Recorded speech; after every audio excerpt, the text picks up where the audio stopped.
বিদেশ থেকে আসার পর প্রায় ১ বছর পর মিল্লি ভাতের মজলিস খাইতে যাইতেছি।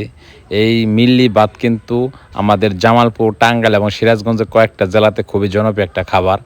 মানুষ মারা গেলে ৪০ দিনের দিন অথচ ১০ দিনের দিন বা ২১ দিনের দিন এই খাবারটা খাওয়ানো হয়। আমাদের জামালপুর জেলার ঐতিহ্যবাহী একটা খাবার। দুপুরে ভরপুর রোদ জমান নামার শেষে এই খাবারটা খাওয়ানো হয় বেশি করে আর কি, বিশেষ করে। যাই হোক, দেখেন অনেক লোকের আয়োজন করা হয়েছে, ৮টা ডেস্কি, আর এখানে 4টা গরু কেটে আয়োজন করা হয়েছে খাবারটা। জানি না এতগুলা লোকের মাঝে আসলে খাবারটা সঠিকভাবে বিতরণ করতে পারবে কিনা। আর এখন কিন্তু এটা ওয়ান টাইম প্লেটে খাবারটা দেওয়া হয়। আগে খাবারটা দেওয়া হয়তো কলা পাতাতে। আসলে মিল্লি ভাত খাবারটা কলা পাতাতে গরম গরম খাইলে অনেক বেশি টেস্ট আর সুস্বাদু লাগে। কার এলাকায় কী নামে পরিচিত এই জায়গাটা একটু অবশ্যই কিন্তু কমেন্টে জানাবেন। দেখেন হাজার হাজার লোকের সমাবেশ এখানে।